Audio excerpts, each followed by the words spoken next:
જય માતાજી, હર મહાદેવ મિત્રો. મારા જીવનના એક નવા પડાવની શરૂઆત કરી રહી છું ત્યારે જેટલા પણ લોકોએ મને શુભેચ્છાઓ આપી, મને પ્રેમ અને આશીર્વાદ આપ્યો હોય દરેકનો હું દિલથી આભાર માનું છું. રહી વાત કે મારા સગપણને લઈને છેલ્લા ઘણા સમયથી મીડિયામાં અનેક તર્ક વિતર્ક, અનેક ચર્ચાઓ ચાલી રહી છે, જેને લઈને હું અત્યાર સુધી મૌન હતી, કારણ કે વાત મારા સુધી સીમિત હતી. પણ વાત જ્યારે હવે મારા પરિવાર પર છે, મારા પિતા પર છે, ત્યારે એક દીકરી તરીકે હવે મારાથી સહન નથી થતું અને મને લાગ્યું કે હવે આજે મારે બોલવું પડશે. એક બ્રહ્મકન્યા હોવાનું, એક બ્રહ્મ દીકરી હોવાનું મને એટલું ગૌરવ છે કે જેને હું કદાચ શબ્દોમાં નહીં વર્ણવી શકું.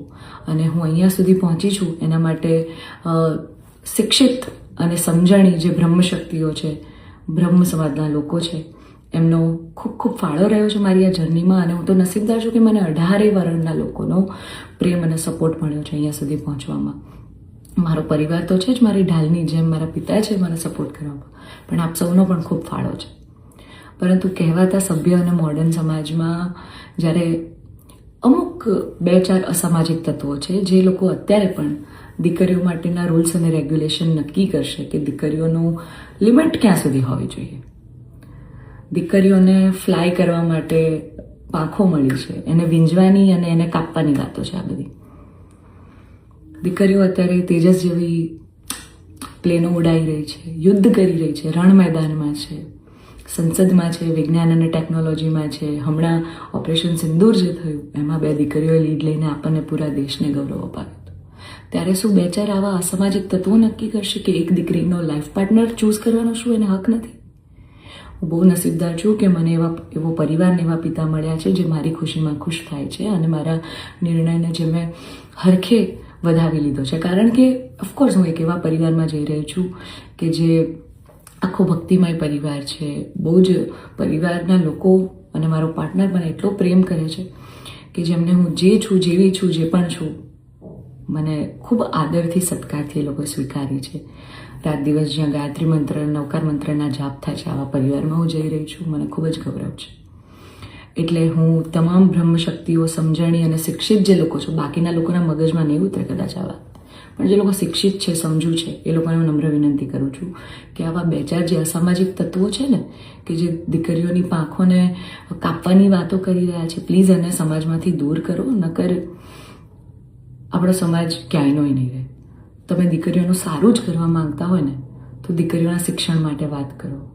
નાની નાની દીકરીઓ પર જે બળાત્કાર થઈ રહ્યા છે એના માટે વાત કરો. દીકરીઓની પ્રતિભાને આગળ લાવવાની વાત કરો. ચલો, આ બધી પ્રતિભાને બધું તો મોડર્ન વસ્તુ થઈ ગઈ.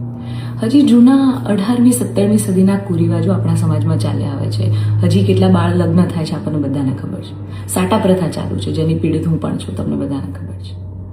દીકરીઓના પૈસા લેવામાં આવે છે. અલા, દીકરીઓને તમે ઘૂંઘટામાં રાખો છો અને તમે એમ કહો છો કે અમે દીકરીઓનું સારું કહેવા માંગીએ છીએ. એક બાજુ દીકરીઓ તેજસ જેવી ફ્લાઇટો ઉડાઈ રહી છે, આર્મીમાં છે, નેવીમાં છે, અને એક બાજુ દીકરીઓ ઘૂંઘટામાં છે. એના પરથી જ ખબર પડી જાય છે કે ક્યાં કેટલો વિકાસ છે.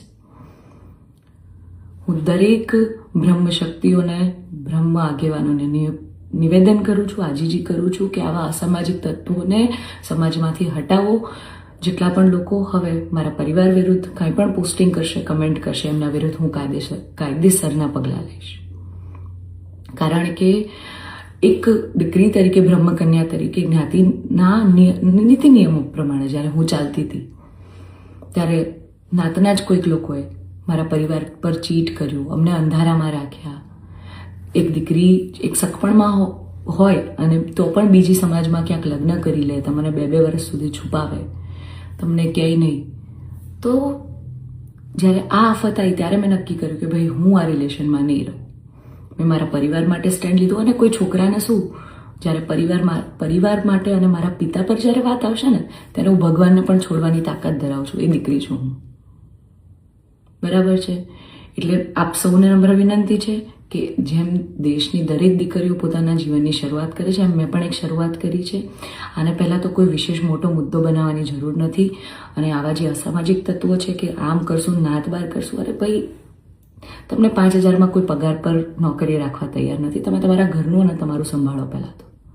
અને આવા અસામાજિક તત્વોને, તમામ બ્રહ્મશક્તિઓને, શિક્ષિત અને સમજણા જેટલા લોકો છે એમને મારી વિનંતી છે કે આવા સામાજિક તત્વોને તમે દૂર કરો સમાજમાંથી, જેથી દીકરીઓ ડરે નહીં અને એમની પ્રતિભા આગળ આવે અને સમાજનો વિકાસ થાય.